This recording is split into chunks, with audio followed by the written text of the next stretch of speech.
खूनी बहुत ही निर्दयी रहा होगा। कोई खूनी कभी रहमदिल हो ही नहीं सकता पूर्वी, मगर एक खूनी दिमागी तौर पर बीमार लगता है। जान से मार दिया और इसका हाथ भी काट दिया।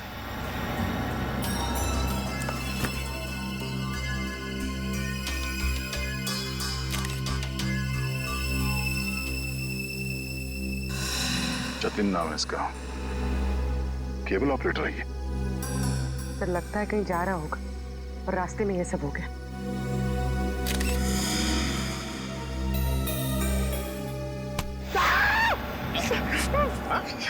सर अंधेरी रात में आपने मेरे कंधे पे हाथ रख दिया सर, मेरे को डर लग गया। क्या मिला निखिल? सर यहाँ पे इस गाड़ी के टायर का निशान है। लगता है इसे अचानक यहाँ पे ब्रेक मारना पड़ा और कोई निशान यहाँ पे दिखाई दे नहीं रहा है। सर ये किसी इंसान का काम नहीं है सर, ये वही जुलाई वाली आत्मा का काम है सर। सर उसने इससे पहले इसी महीने इसी तरह दो लोगों के खून किए थे सर। आज 13 जुलाई है और उस दिन 4 जुलाई की अंधेरी रात थी। इसी आत्मा ने जीवन का एक पैर काट डाला और जीवन मर गया। किसी ने खूनी को नहीं देखा।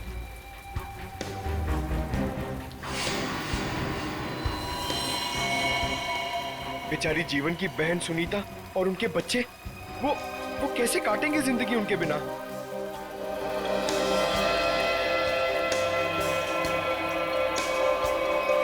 और वो पार्लर वाली औरत, उसकी नाक और उंगली काट ली और किसी ने नहीं देखा उस आत्मा को। वो भी इसी खूनी आत्मा के हाथों मारी गई 5 जुलाई की रात को इसी तरह। लेकिन किसी ने तो देखा होगा खूनी को। नहीं सर, हमने कुछ नहीं देखा। जब तक हम अंदर आए रीना मर चुकी थी। ये कोई आत्मा का खेल नहीं है, ये किसी खूनी इंसान के बिगड़े हुए दिमाग का खेल है जो इसे आत्मा का किया साबित करना चाहता है। पूर्वी, इस कार को अच्छी तरह से चेक करो, जितने भी उंगलियों के निशान है सब उठा लो। और तुम सब आसपास देखो कुछ मिलता है क्या।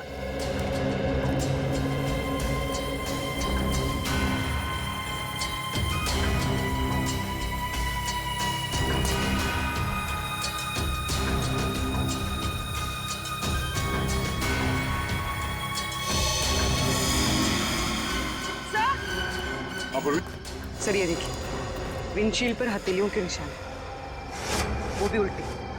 तो सर लगता है कोई उल्टा लटक के इस पे अटैक करने की कोशिश कर रहा था, तभी ये घबरा गया होगा और इसने अचानक ब्रेक मार दिया।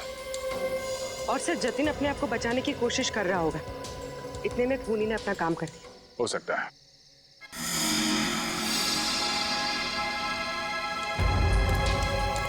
कुछ और भी हो सकता है। ये देखो,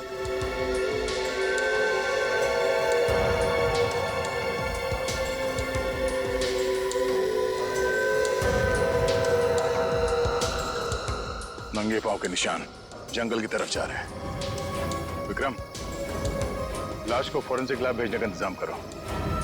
तब तक हम जंगल में जाके देखते हैं ये खूनी कहाँ गया है। चलो।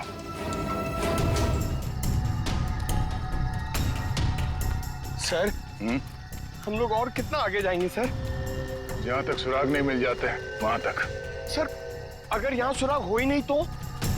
और अगर सुराग यहीं पे हो तो? हाँ? पूर्वी, तुम इस तरफ देखना।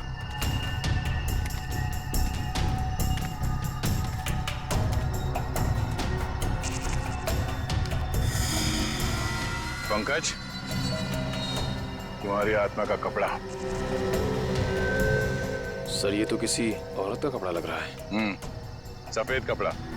इस सफेद कपड़े पहन के लोगों को डराती थी और जान ले लेती थी। खून किया और कपड़े भी बदल लिए। ये क्या है?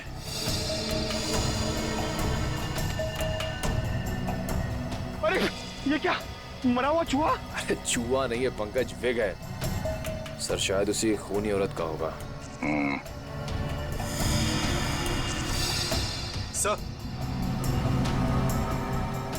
ये देखिए, लगता है खूनी ने अपने खून भरे हाथ पहुंच कर ये कपड़ा यहां फेंक दिया। गुनहगार कितना भी होशियार क्यों ना हो, कोई ना कोई गलती जरूर करता है। सबूत छुपाने के चक्कर में सबूत ही छोड़ गया। जिस तरह से खून हुए उसे देखकर तो लगता है कि खूनी कोई एक ही है। पहले उसने उन तीनों को चाकू से मारा और फिर उनके शरीर का एक एक हिस्सा काट लिया।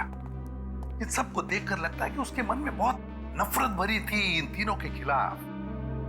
पहले उसने जीवन का पैर काटा, फिर रीना की नाक और हाथ की उंगली, और अब ये केबल ऑपरेटर जतिन, उसका तो हाथ ही काट लिया। और सर, तीनों को इसी महीने में मारा है, जुलाई में। जरूर इसके पीछे कोई बहुत बड़ा राज है। और सर, इन तीनों मरने वालों के बीच में कोई संबंध भी तो नहीं है। ऐसा कैसे हो सकता है काविन? कुछ ना कुछ तो संबंध जरूर है इन तीनों के बीच में। और सर, जिस तरीके से खून किया है, खूनी बहुत ताकतवर है। हाँ, और बहरूपिया, खूनी बहरूपिया है। औरत बनकर खून कर रहा है वो, औरत बनकर। याद है ना, उस जंगल में हमें औरत के कपड़े मिले और विग भी। काविन, ये विग ही हमें उस खूनी तक पहुंचाएगा, ये विग ही पहुंचाएगा हमें। बस पता लगाना पड़ेगा ये विग कहां से खरीदा गया था और किसने खरीदा था। Yes sir. रेडी? यतिन के घर जाके उसके घर वालों से मिलो, उनसे बातचीत करो, पता लगाओ कि और कौन कौन जानता था यतिन के खंडाला ट्रिप के बारे में। हाँ साळुंखे,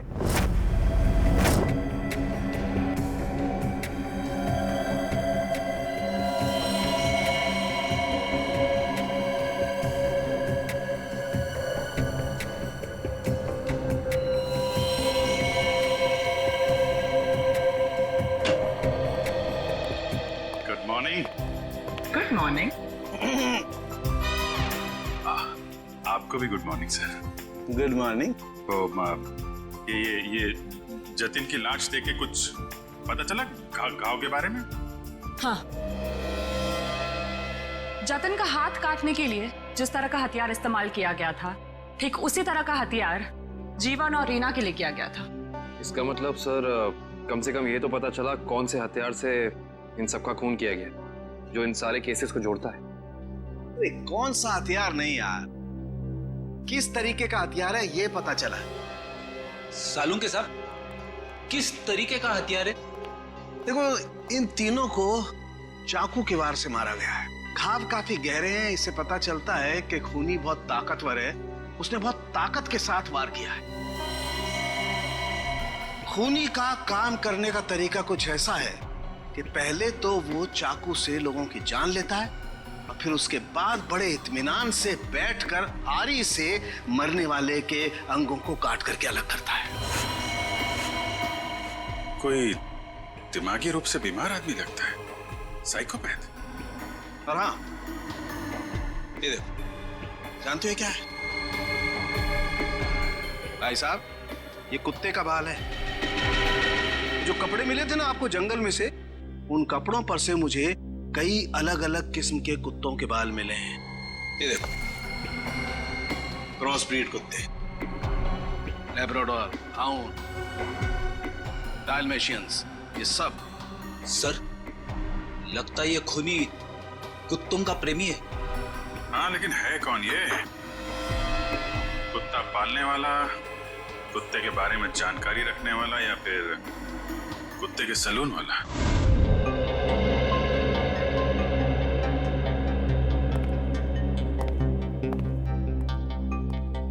मैं और क्या बताऊं सर, मुझे तो विश्वास ही नहीं हो रहा है कि जतिन भैया को कोई क्यों मारना चाहेगा। वो एक सीधे साधे आदमी थे। अपने केबल नेटवर्क के बिजनेस के अलावा उनको फुर्सत ही नहीं थी कि वो किसी और विषय में सोचे। अच्छा, आपके अलावा और कौन जानता था कि जतिन खंडाला जाने वाले? खंडाला जाने के प्लान के बारे में तो उन्होंने मुझे अचानक ही बताया था, और मुझे नहीं लगता कि किसी और को भी उन्होंने इस बारे में बताया होगा। फोन पे किसी से बातचीत कर रहे हो, कुछ सुना हो? नहीं नहीं, फोन पे नहीं। सर, हाँ श्रेया। सर इधर। क्या मिला? सर ये देखिए, लगता है जतिन के जो जो जरूरी काम थे या जो काम बाकी थे, रिमाइंडर्स के तौर पे उसने इस नक्शे पे सारी पर्चियां बना ली थी ताकि कुछ छूटे नहीं। 11 जुलाई पेमेंट कलेक्ट करना है, एक्सरे करवाना है, डॉक्टर के साथ मीटिंग, इलेक्ट्रिशियन 10 जुलाई। 10 जुलाई को तो जतिन की मौत हुई थी ना? हाँ सर। 10 जुलाई 67 के सैन बिल्डिंग का केबल कनेक्शन काटना है, पेमेंट बाकी है। सर शायद ये जतिन उस रात आखिरी बार इस फ्लैट वाले से मिला था। 678 के सैन बिल्डिंग में चलते हैं, कुछ ना कुछ जरूर पता चलेगा इसके बारे में। सेठ जी, सीआईडी वाले आपसे मिलने आए। कही क्या बात है? ये विग आपके यहाँ बनवाई गई थी?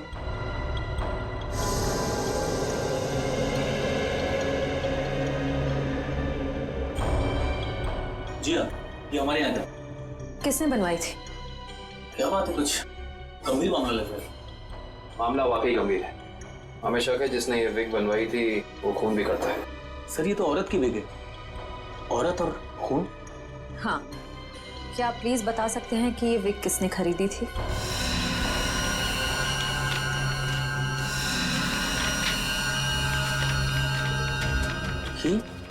क्या हुआ? सर ये खूनी नहीं हो सकती सर। ये खूनी हो सकती है या नहीं वो हम तय करेंगे। लाइए। क्या वजह? गोकुल धाम की दया में। अरे भाई साहब, आप थोड़े भाव तो आवाज भी कीजिए। हमारी सोसाइटी में सुनीता आती है ना, वो तो हमेशा आवाज भी भाव ही लेती है। वो हमारी फैमिली सब्जी वाली है। अरे भाई बस आपका नहीं और मेरा नहीं, इसके 25 रुपए रखो। अरे बहन जी, इतना तो मुझे घर में पड़ता है। हाँ तो ये भी मुझे घर में ही लेके जाना है। अरे मेरे कहने का मतलब इतनी तो मेरी खरीद पड़ती है। गोकुल धाम सोसाइटी से पता कर लिया है, यहाँ पे यही कहीं आई है भाजी खरीदने। अरे लेकिन उसे ब्यूरो कैसे लेके जाएंगे?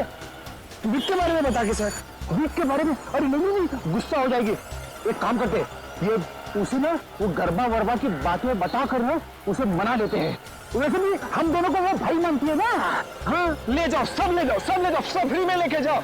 अरे नहीं भाई, मेरी माँ हमेशा कहती है जब भी किसी को कोई भी चीज दो ना एकदम दिल से देनी चाहिए ताकि सामने वाले को संतुष्टि हो। और टप्पू के पापा भी ये बात मानते हैं। अरे बहन जी, मैं मानता हूँ कि ग्राहक भगवान होता है, उसकी इज्जत करनी चाहिए, लेकिन मैं ये सब्जी पे फ्री में नहीं दे सकता, मैं लुट जाऊंगा। अच्छा चलो भाई, बस ठीक है, आप जितने कहते हो ना इतने पैसे दूंगी बस। धन्यवाद बहन जी, धन्यवाद। बस सुनिए, मुझे वो धनिया और मिर्ची मुफ्त में चाहिए। चलो ठीक है, देता हूँ मैं। लीजिए बहन जी, ये लीजिए। पैसे आ गए, अपने आप तो कमाल करते हैं भाई। हाँ थोड़ा और दीजिए। हाँ मिर्ची दी ना। अरे फ्रेंडी भाई, पंकज भाई, भाई कैसे हैं? हम ठीक है, आप कैसे रह रहे हैं? मैं एकदम मजे में। आप लोग यहाँ सब्जी खरीदने आए हैं? हाँ, सब्जी, भाजी। अरे हाँ, ये तो डेली भाजी खरीदते हैं, हर रोज। हाँ, वैसे इनको देख के लगता ही है कि ये भाभी जी को बहुत मदद करते होंगे। एकदम पत्नी औरत है। अरे यार, ये तो कुछ भी नहीं है। ये है ना, ये तो डेली कपड़े भी धोते हैं। पंकज मुंह बंद कर, नहीं तो मैं तुझे धोऊंगा। वीक। अरे ये तो कमाल का सुना, आप वीग पहन के कपड़े धोते हैं।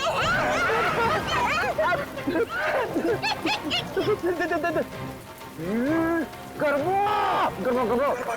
अरे ये तो और भी नया सुना, आप वीग पहन के गरबा करते करते कपड़े धोते हैं।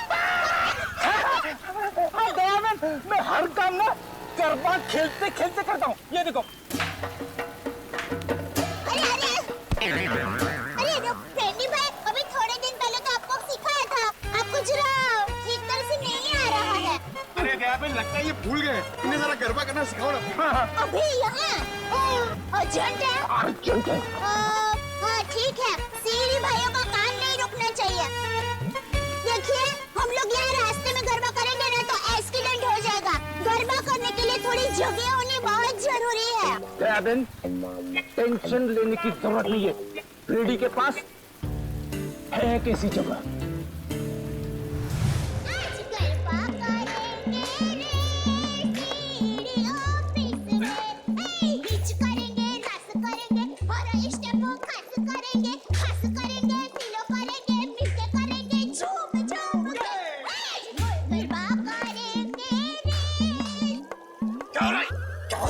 Sorry sir.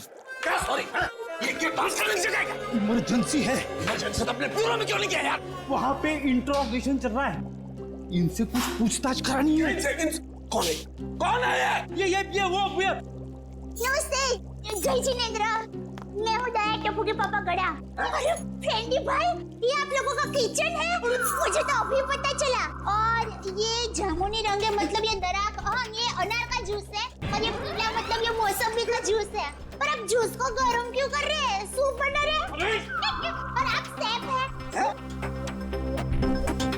अरे वो खाना बनाता है ना, उनको इंग्लिश में बोलते हैं ना शेफ। शेफ? बावर्ची भाई।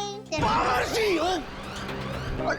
अरे मैडम, ना ये किचन है ना मैं बावर्ची हूँ, समझी? देखो फ्रेडी, अगर 2 मिनट में तू इनको यहाँ से नहीं ले गया ना, मैं यहाँ से चला जाऊंगा। ओ भाई, जूस वाले भाई, देखिए मैं यहाँ अपने आप नहीं आई हूँ। मुझे यहाँ फ्रेंडी भाई और पंकज भाई लेके आए हैं। मुझे भी बहुत काम है। बापूजी के लिए थेपला बनाना है, टप्पू के लिए नाश्ता बनाना है, ढोबड़ा काम पड़े हैं। वैसे आपका नाम? दयाबेन, दयाबेन, ये डॉक्टर है, डॉक्टर सालूम के। ओह डॉक्टर साहब, नमस्ते डॉक्टर साहब। आप किसके डॉक्टर हैं? पशु, पक्षी की, मनुष्य के? अगर आप मनुष्य के डॉक्टर होंगे ना, तो आप हमारे गोकुल धाम सोसाइटी के डॉक्टर हादी भाई को तो जानते ही होंगे। उनका कमाल क्या है, वो डॉक्टर है ना, फिर भी खाने के बहुत शौकीन है। दयाबेन, ये डॉक्टर सालूम के है, फॉरेंसिक लैब के। लैब के डॉक्टर? बहुत अजीब डॉक्टर है नहीं? अजीब? हाँ, मैं अजीब हूँ, मैं। बोलो, कर लो क्या करना, मैं अजीब हूँ। ये अजीब है और कान के गरीब है। अरे यार, कुछ सुनाई नहीं देता है, कानपुर में हड़ताल है। कितनी जोर से बोल रहे हैं। और डॉक्टर साहब, सॉरी माफ करना, छोटी मुंह बड़ी बात कर रही हूँ। मैं देख रही हूँ आप कब से फ्रेंडी भाई को डांट रहे हैं। आपको कोई बोलने वाला नहीं है, इसलिए अगर आप ज्यादा डांटेंगे ना, तो मैं पमरुदन साहब है ना, उनको बोल दूंगी। किसको बोल देगी? पमरुदन? Sorry sir, ACP Pradyuman sir. ACP? ये एसीपी का क्या है ना? हाँ, बोल दो, जा करके एसीपी को बोल दो, मैं डरता नहीं हूँ एसीपी से, अंडरस्टैंड? ओहो, राम राज्य प्रजा सुखी। भाई साहब, ये बेचारे फ्रेंडी भाई गरबा सीखने की कोशिश कर रहे हैं, मेहनत कर रहे हैं, आप उनको डांट रहे हैं। और ये भाई है कि यहाँ पर आराम कर रहे हैं, आप इनको कुछ नहीं कह रहे हैं, और ये बेचारे फ्रेंडी भाई को डांट रहे हैं। दयाबेन, हमें ऑर्डर नहीं है, यहाँ पे जो सोता है ना, वो सोता ही रहता है। अरे पर दिन में कोई कैसे सो सकता है? सेहत के लिए अच्छा नहीं होता है। और साहब, आप तो डॉक्टर है, आप इनको समझाइए, उठाइए जरा। दिन में सोना ठीक नहीं है ना? नहीं, गलत बात है ना? अच्छा। हाँ, तो एक काम करो, आप जाकर के इनको उठा दो। जरूर। हाँ, उसमें क्या? हे जागने तू जागवा, श्री कृष्ण गोवारिया, तुझ बिना धेनुमा कौन जासे। भाई, लगता है गुजराती नहीं है। हाँ, गुजराती नहीं। उठाओ भाई, उठिए, चलिए उठिए, दिनचर्या शुरू कर दीजिए, दिन शुरू हो गया है। उठाओ। हाँ, उठाओ।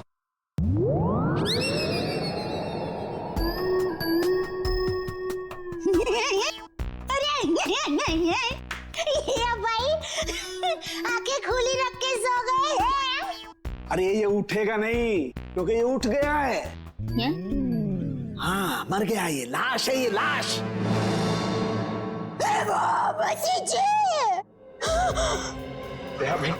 रहने दो, ये तो संसार का नियम है। जो एक बार आया है उसे जाना भी है। अरे तो यार इन्हें भी जाना है, इन्हें भी ले जा यार, तू ले जा इन्हें, ले जा।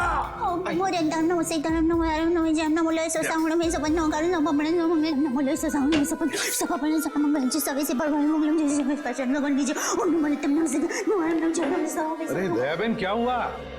जैसे संघर्ष बात भगवान की सारुण के ने कुछ नहीं ओ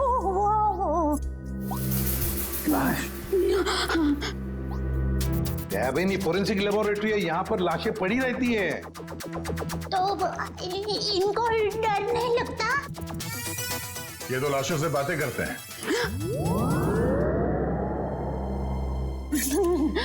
दरअसल हमने आपको यहाँ ये विग दिखाने के लिए बुलाया। ये तो बबीता जी की विग है। ये बबीता जी? हाँ, हमारे गोकुलधाम सोसाइटी में रहते हैं, हमारे पड़ोसी है। अय्यर भाई उनके पति का नाम है। वो दरअसल हमारे में पति का नाम नहीं बोल सकते, लेकिन दूसरे के पति का नाम बोल सकते हैं, उसमें कोई प्रॉब्लम नहीं है। फिर वो बबीता जी ने विग मंगाई थी, भाई की विग मंगाई थी, पर गलती से बहन की विग आ गई थी, तो वो वापस करने के लिए गए थे। लेकिन आपके पास ये विग कैसे आई? हम बबीता जी से पूछ लेंगे। हाँ आइए, घबराइए मत, आइए। पर मुझे यहाँ पे क्यों बुलाया गया है? आप आइए तो सही। सर क्या हुआ है? अब आपको कैसे बताएं क्या बात है? देखिए बबीता जी, हम यहाँ आपको बुलाकर कोई शौक देना नहीं चाहते, मगर आप इतने झिझक क्यों रहे? नहीं, मैं झिझक नहीं रहा हूँ। अब जो हम आपको बताने जा रहे हैं, शायद वो सुन के आपको धक्का लग जाए। धक्का? जी हाँ, इस विग को देखिए। ये विग यहाँ पे कैसे आ गया? आप पहचान दिए इस विग को? इस विग ने तो मुसीबत कर रखी है। कैसी मुसीबत? बनवाया था आदमी के लिए, बन गया औरत का। किसके लिए बनवाया था ये विग? वो एक्चुअली मेरी एक फ्रेंड है, उनके हस्बैंड को बाल कम है और उन्हें काफी शर्म आ रही थी एक विग वाले के पास जाने को, तो उन्होंने आपसे कहा? जी हाँ, और फिर मेरी दया भाभी को कहा। अब ये दयाबेन कहाँ आ गई इस विग की स्टोरी में? नहीं, वो एक्चुअली दया भाभी को काफी कुछ मालूम होता है ना, इसके लिए। अच्छा, फिर क्या हुआ? और फिर दया भाभी ने जेठा जी को कहा, और फिर जेठा जी ने पिताजी को कहा, पिताजी ने नेताजी को कहा, नेताजी ने बेटे जी को कहा। अरे बबीता जी प्लीज, कहीं तो ये खत्म होगा क्या नहीं, बताइए ना आगे क्या हुआ? नहीं सर, ऐसी कोई बात नहीं है। जेठा जी ने सिर्फ कहा कि वो मेरी मदद करेंगे, क्योंकि उन्हें पता था ना कि विग कहाँ से बनाया गया है, इसलिए। आगे क्या हुआ? फिर ये विग बदलना था और असली विग लेना था, तो जेठा जी ने कहा कि मैं भी आपके साथ आता हूँ। उन्होंने आपकी मदद की? हाँ? और उस दुकान वाले की गलती की वजह से जेठा जी ने जो हंगामा किया, पूरी दुकान सर पे उठा लिया उन्होंने। आइए बबीता जी, आइए आइए, कहिए क्या सेवा कर सकता हूँ आपकी? अरे एक बार सेवा करने का आपको मौका दिया, वो तो आपने ठीक से की नहीं। जी मुझे समझा नहीं। अभी समझाते हैं। लाइए बबीता जी, दीजिए जरा। एक सेकंड भाई, किधर से खुलता है ये? मिल गया। थैंक यू, ये लीजिए। ये किधर क्या है? ये क्या है? ये विग है सर। अरे विग है वो तो बराबर है, लेकिन लेडीज विग है, देखो जरा ध्यान से। हाँ सर, ये लेडीज विग है। तो ये लेडीज विग क्यों है? क्योंकि सर ये लेडीज विग है। एक मिनट जेठा जी, एक मिनट। देखिए भाई साहब, हमने एक जेंट्स विग का ऑर्डर दिया था और ये गलती से लेडीज विग आ गया है, सो आप कुछ इसका। वाह वाह बबीता जी, अब कितनी अच्छी हैं आप, इतनी अच्छी क्यों हैं? इनकी वजह से आपको इतनी तकलीफ हुई, फिर भी आप इनके साथ कितनी नम्रता से बात कर रहे हैं। लेकिन हमारे देश में नम्रता काम नहीं करती, लातों के भूत बातों से नहीं मानते। देखिए भाई साहब, ये लात बात मत मारिए। अरे लात क्या, तुमको तो हवालात मारने की जरूरत, मेरा मतलब है हवालात में डालने की जरूरत है। पता है आपकी वजह से इनको कितनी तकलीफ हुई। अरे भाई साहब क्या हुआ, कैसी तकलीफ बताइए तो। अच्छा बताते हैं। इन्होंने अपनी एक दोस्त के पति के लिए जेंट्स वीक का ऑर्डर आपको दिया था, लेकिन आप लोगों ने पता नहीं क्यों जेंट्स वीक के बदले लेडीज वीक बना के भेज दी, और इनके दोस्त के पति भी बेचारे जल्दी जल्दी में ये लेडीज वीक पहन के अपनी ही दी हुई पार्टी में पहुंच गए शानो शौकत से, और पूरी पार्टी में सब लोग उनको देख के हंस करने लगे। जीठा जी हो गई हंसास हो गई। सब लोग कहने लगे अरे वाह वाह वाह, पहली बार हमने दाढ़ी मूंछ वाली लड़की देखी भाई साहब। आपकी वजह से ये तकलीफ हुई उनको, और उनकी वजह से इनको तकलीफ हुई, और इनकी वजह से मुझे तकलीफ हुई। सॉरी भाई साहब, गलती हो जाती कभी कभी इंसान से। सॉरी भाई साहब, हो जाती है गलती कभी कभी। बस इतना बोल दिया, बात खत्म है, बात खत्म, बस हो गई गलती। ये नहीं चलेगा, नहीं चलेगा ये। देखिए भाई साहब, आप जरा आवाज नीचे करके बात करिए प्लीज। नहीं होगी मेरी आवाज नीचे, नहीं होगी। जीठा जी one second, just relax and calm down, okay? Just a second. Okay भैया, इट्स ओके, इट हैपेंस। आप अभी एक काम कर दीजिए, ये विग हमें बदल के दे दीजिए प्लीज। हाँ विग तो बदल के दीजिए, और पैसे भी वापस दीजिए, फ्री में दीजिए विग। देखिए पैसे के लिए आपको सेठ से बात करनी पड़ेगी। क्यों सेठ जैसा क्यों बात करनी पड़ेगी? गलती करो तुम और भुगते सेठ जी। सेठ लोग क्यों भुगते? पैसा तुमको ही देने पड़ेंगे। दो पैसे दो। देखिए भाई साहब, बहुत हो गया आपका। हाँ, अब ना आपको पैसा मिलेगा और ना विग मिलेगा। जाइए यहाँ से, और जो करना है कर लीजिए। तो छिलनी पटली में से क्यों तो? वन सेकेंड भैया प्लीज। नहीं बबीता जी नहीं, इनके सामने गिड़गिड़ाने की कोई जरूरत नहीं है। पूरे मुंबई में क्या इनकी एक की दुकान थोड़ी है, हजारों लाखों विग की दुकान है। हम वहां से ले लेंगे, कहीं ना कहीं से तो हमें विग मिल ही जाएगी बबीता जी। और अगर नहीं मिलेगी बबीता जी तो मैं अपने बाल काट के उसकी विग बना के आपके चरणों में अर्पण कर दूंगा। जीठा जी इट्स ओके, ओके। यहाँ से अभी विग तो क्या, विग क्या बाल भी नहीं लेंगे। चलिए आइए बबीता जी आइए। अरे आइए बबीता जी आइए, बढ़िया मैं बढ़िया एक 5 स्टार विग की दुकान में लेकर जाता हूँ। ये कोई विग की दुकान है? जेठा भाई ने विग वाले के नाक में दम कर दिया। नहीं सर, पर हाँ नाक में दम करने की कोशिश की। मतलब नाक में दम नहीं हुआ? नहीं सर, पर सर उन दोनों के बीच में बहुत ज्यादा बहस हुई। पर जेठा जी भी हार मानने वाले में से तो है नहीं। बबीता जी प्लीज प्लीज एक मिनट। अरे कहीं पर तो आपके इस महाभारत की समाप्ति होगी। हाँ सर, उस दुकान वाले ने फिर बहुत रूडली जेठा जी को कहा कि अगर आपको इतनी जल्दी है तो आप खुद जाके विग बदल लो। समझ में नहीं आ रहा था सर। विग वाले ने जेठा भाई से कहा कि असली विग यानी बबीता जी वाली विग जिस आदमी के पास है, जेठा भाई उस आदमी के पास जाए और उस विग की अदला बदली कर ले। अच्छा, मतलब जेठा भाई ये औरत वाला विग लेकर उस आदमी के पास गए जी, अदला बदली करने के लिए। जी। और आप भी गई होंगी उनके साथ? नहीं सर, मैं नहीं गई थी। आप नहीं गई थी? अरे ये तो बहुत अच्छा हुआ। आप जा सकती हैं, आगे की कहानी हम जेठा जी से पूछेंगे। पर सर आप लोग ये क्यों पूछ रहे हो, हुआ क्या है? बबीता जी खून हुआ है। खून? जरा इस पर्ची पे देखिए, ये आपके लिए तो नहीं लिखा कहीं?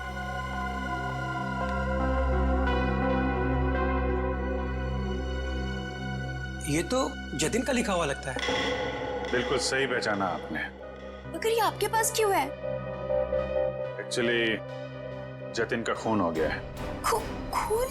खून? ये आप क्या बात कर रहे हैं सर? वो भी कल ही तो हमारे घर पे आए थे। और कल ही खंडाला रोड पर उनका खून हो गया, आपके घर से निकलने के बाद। कहीं आप लोग हम पर तो शक नहीं कर रहे? क्या करें, हमारा काम ही कुछ ऐसा है। शक से शुरुआत करते हैं और सबूत तक पहुंचते हैं। लेकिन हम क्यों मारेंगे उनको सर? हाँ, केबल की पेमेंट को लेके थोड़ा झगड़ा हुआ था हमारा, लेकिन क्या हम आपको खूनी दिखाई देते हैं? वो सब छोड़िए, आप ये बताइए कि जतिन यहाँ अकेला आया था या फिर उसके साथ में कोई और भी था? जी नहीं, वो अकेले थे। खंडाला जाने के बारे में कुछ बात कर रहा था वो? हाँ, वो कह रहे थे कि यहाँ से वो खंडाला जा रहा है। ये बात आप दोनों के अलावा और किसी ने सुनी थी? दरवाजे पे खड़े होकर जोर जोर से चिल्ला रहे थे वो। आते जाते ना जाने कितने लोगों ने सुना होगा, हम कैसे बता सकते हैं? ठीक है ठीक है, अभी हम लोग जा रहे हैं, जरूरत पड़ी तो दोबारा तकलीफ देंगे। सर ये रीना रहती थी कालीन हाउस में और जतिन रहता था सुपांडी सोसाइटी में। सर ये जीवन अपनी चचेरी बहन सुनीता और उसके बच्चों के साथ रहता था डायमंड अपार्टमेंट में। और ये तीनों के तीनों एक दूसरे से 1 किलोमीटर के दायरे में रहते थे। सर लेकिन ये एक संयोग भी तो हो सकता है। कभी संयोग 2 लोगों के साथ हो सकता है, 3 के साथ नहीं। संयोग नहीं तो फिर क्या हो सकता है सर? इसका एक ही मतलब हो सकता है फ्रेडी, खूनी इन तीनों के आसपास ही रहता है। एक बात और है सर, मरने वालों में एक कॉलेज प्रोफेसर है, एक ब्यूटिशियन है और जतिन केबल ऑपरेटर है। ऐसी कौन सी वजह हो सकती है जिस वजह से खूनी ने इन तीनों को अपना शिकार बनाया होगा? फ्रेडी एक काम करो, रीना के घर से जो फोटोग्राफ्स मिले हैं ना, लेकर आओ। कविन देखो, खूनी ने जीवन और जतिन इन दोनों के शरीर का सिर्फ एक ही हिस्सा काटा है, सिर्फ एक। मगर रीना की नाक भी काटी और उंगली भी काटी। क्यों सर? हाँ, ये देखो रीना की उंगली पर ये अंगूठी। सर लगता है ये अंगूठी काफी महंगी है। और इसीलिए रीना की उंगली काटी गई फ्रेडी, इस महंगी अंगूठी के लिए। सर अभी तक तो खूनी के बारे में पता नहीं चला है, अंगूठी कहां से ढूंढेंगे? फ्रेडी ज्वेलरी शॉप में से। खूनी ये अंगूठी अपने पास तो नहीं रखेगा, किसी न किसी ज्वेलरी शॉप में जाएगा ही ये अंगूठी बेचने के लिए। बस पता लगा शहर में ऐसा कौन सा ज्वेलरी शॉप है जहां पर ये अंगूठी बेची गई है और कौन बेचने आया था। आसान क्या, पता चला कुत्तों के बालों के बारे में। अच्छा, animal lovers clinic, Goregaon. Sir Supriya market में तनीषा नाम की एक लड़की का बुटीक है, वहां पे जेठालाल ने वो विग दी थी। ओके लेडीज, अभी तुम लोग जाओ हाँ, बट कल टाइम पे आ जाना। कल हम अपने फैशन शो की प्रैक्टिस करेंगे। Okay, thank you. You can go now, leave it, मैं रख दूंगी। Bye bye.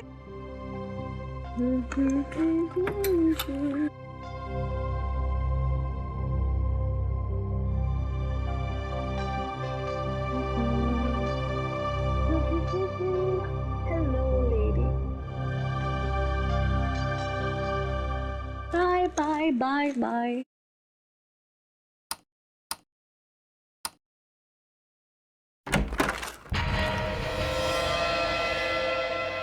कौन है? कौन है?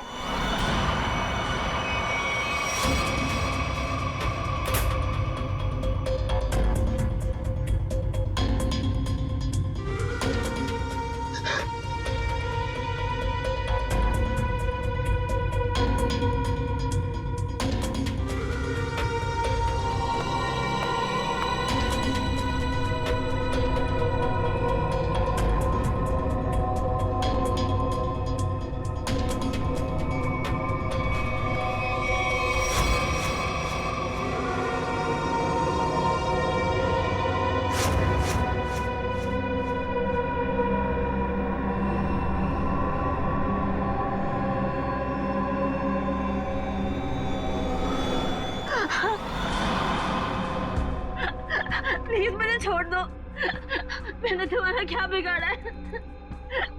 प्लीज मुझे जाने दो।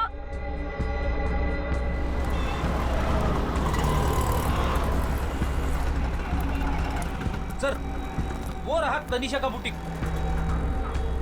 प्लीज छोड़ दो।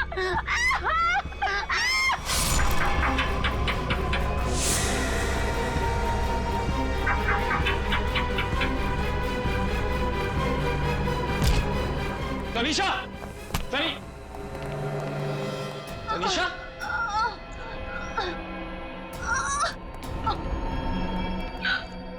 एम्बुलेंस बुलाइए जल्दी।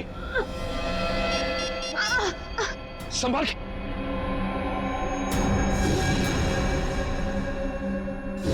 रीना की दोस्त है।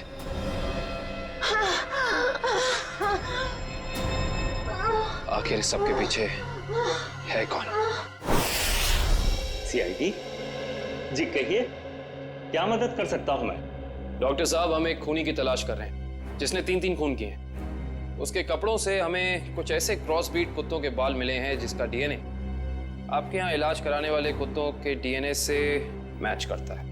यहाँ हर रोज सैकड़ों लोग अपने कुत्तों के इलाज के लिए आते हैं।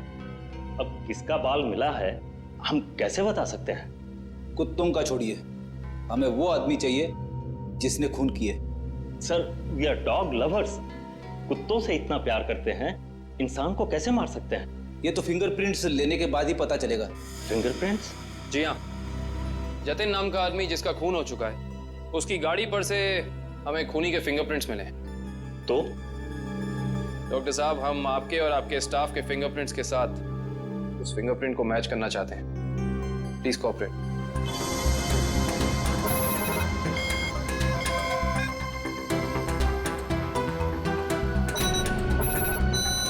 हाँ भाई,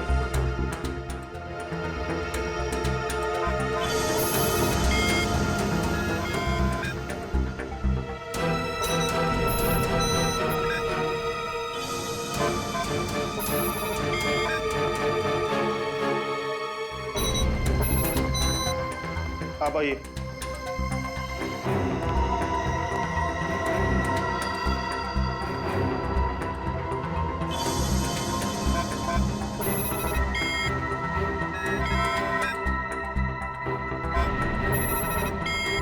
सर, इनका भी फिंगरप्रिंट मैच नहीं हुआ।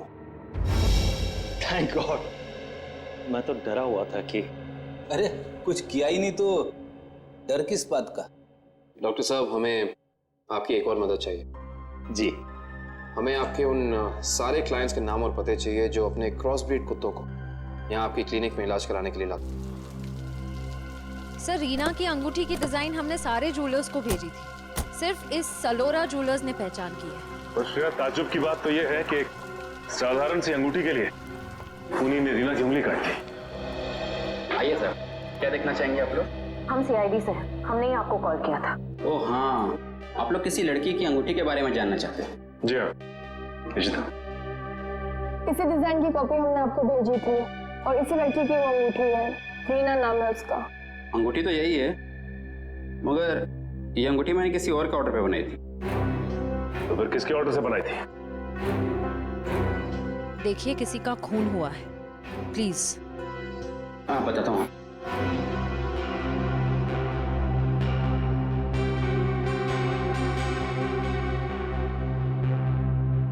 ये देखिए। तो ये बात है, अब तक सीआईडी के सामने नाटक चल रहा था, तो अब तुम देखो सीआईडी का तमाशा।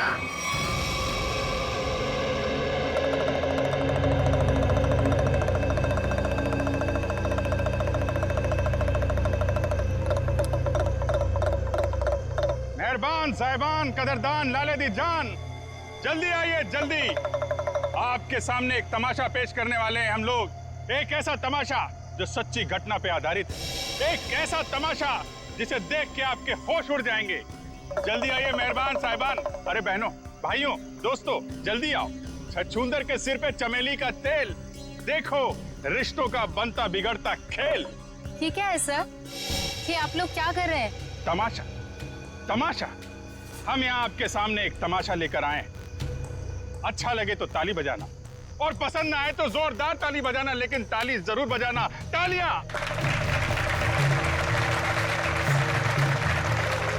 ये कहानी है एक लड़के और एक लड़की की। लड़का लड़की से बेहद प्यार करता था। ए लड़की,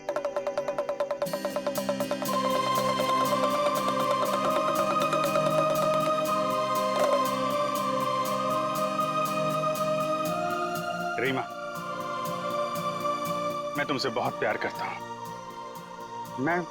मैं तुम्हारे बिना एक पल भी नहीं जी सकता।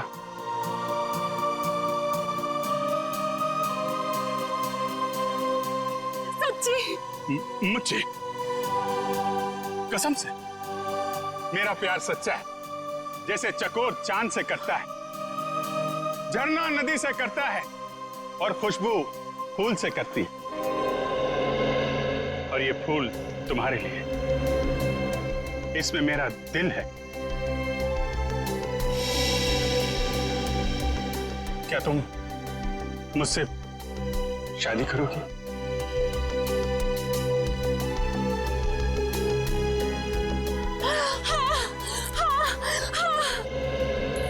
मैं तुमसे शादी करूंगी। मैं सिर्फ और सिर्फ तुम्हीं से शादी करूंगी। ये तुम्हारे लिए। शुक्रिया।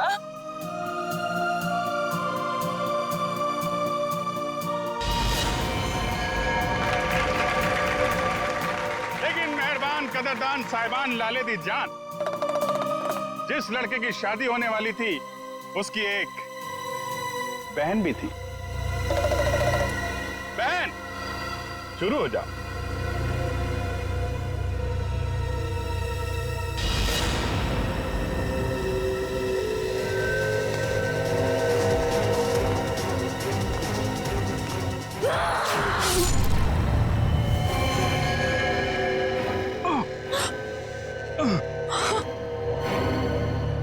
बहन, ये तूने क्या किया?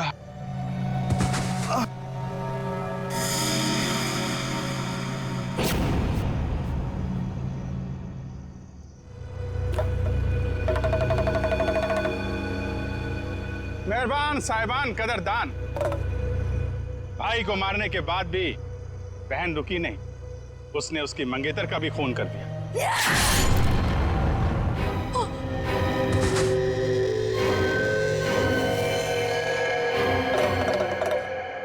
इन दोनों को मारने के बाद भी बहन का खूनी खेल बंद नहीं हुआ। अरे उठ जा, तेरा रोल खत्म हो गया, उठ जा। एक बेचारा निर्दोष राह चलते जा रहा था।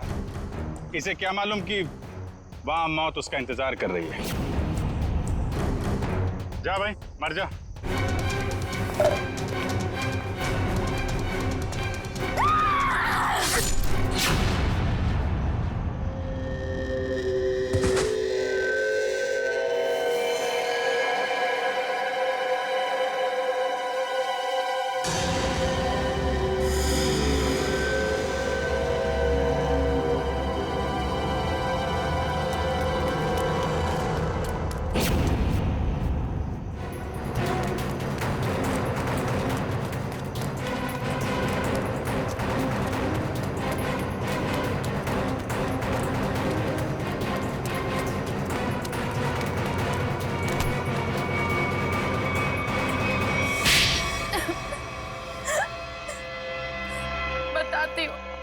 सब सच बताती हूँ।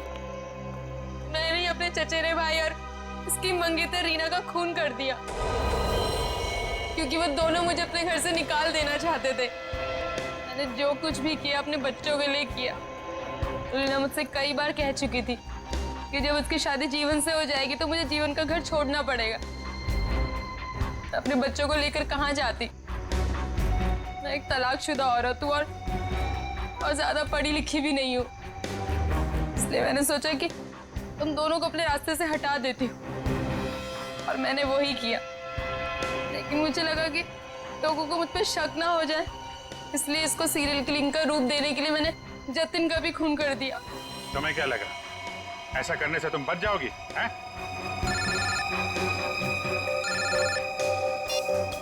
Hello, yes sir. हाँ सर। ALC क्लिनिक में तनीषा के साथ तुम ही जाती थी ना?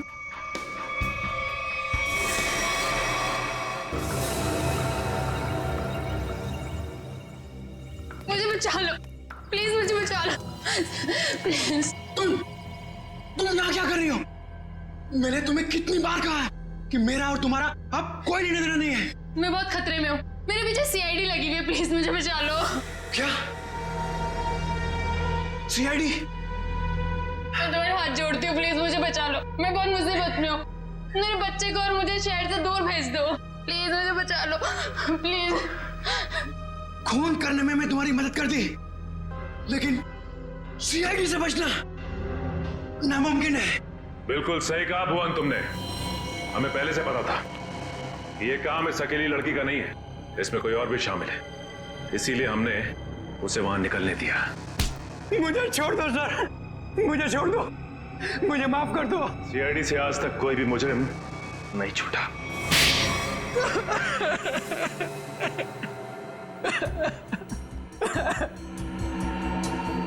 सर, मैं ये मजबूरी में कर रहा था, मेरे पास और कोई चारा नहीं था। ये मुझे ब्लैकमेल कर रही थी। मैं जिस कंपनी में एमडी था, सुनीता वहां क्लर्क के तौर पर काम कर रही थी। उसने मुझे कंपनी के 5 करोड़ रुपए गबन करते पकड़ लिया था। इसके पास मेरे खिलाफ पक्के सबूत थे। ये मुझे आसानी से 15 साल के लिए जेल भिजवा सकती थी। मैंने इसे रुपए देने चाहे, मगर इसने खून में मदद करने की शर्त रखी। या तो मैं इसकी मदद करता या जेल जाके मैं अपनी और महक की जिंदगी बर्बाद कर देता। उस दिन भी ये मेरे घर में मुझे धमकी दे रही थी। तभी जतिन ने डोरबेल बजाया। सोच क्या रहे हो तुम? अगर तुम्हें बचना है ना तो जो मैं कहती हूँ उसे मान लो। मैं और खून नहीं कर सकता। 5 करोड़ रुपए की चोरी की है तुमने, तो ठीक है, जेल की चक्की पीसने के लिए ना तैयार हो जाओ, नहीं तो भूखी मरेगी तुम्हारी ये प्यारी बीवी। धीरे बोलो। तो ठीक है, अपने दिलो दिमाग से ये पीछे हटने का ख्वाब ना निकाल दो, और एक और खून करना है तुमने। क्या? सुनीता ने हमें जतिन से लड़ते हुए देख लिया था और उसे जतिन के खंडाला जाने का प्लान पता था। और तुम दोनों ने मिलकर जतिन को मारने का प्लान बनाया है ना? हाँ, जीवन और रीना का खून को और उलझाने के लिए मुझे एक और शिकार की जरूरत थी। और तुम्हारा शिकार था बेचारा जतिन। जायदाद की लालच में तुमने 3-3 मासूम लोगों की जानें ली, 3-3 लोगों की जानें ली। और वो तुम, उसमें तुमने इसका साथ दिया। तुम भी उतने ही दोषी हो जितनी कि ये है। तुम दोनों को तो फांसी ही होगी, फांसी। एसीपी प्रद्युमन की विनती स्वीकार कर ली है कि सीआईडी टीम सुनीता के बच्चों की तब तक देखभाल करेगी जब तक वे बालिग नहीं हो जाते।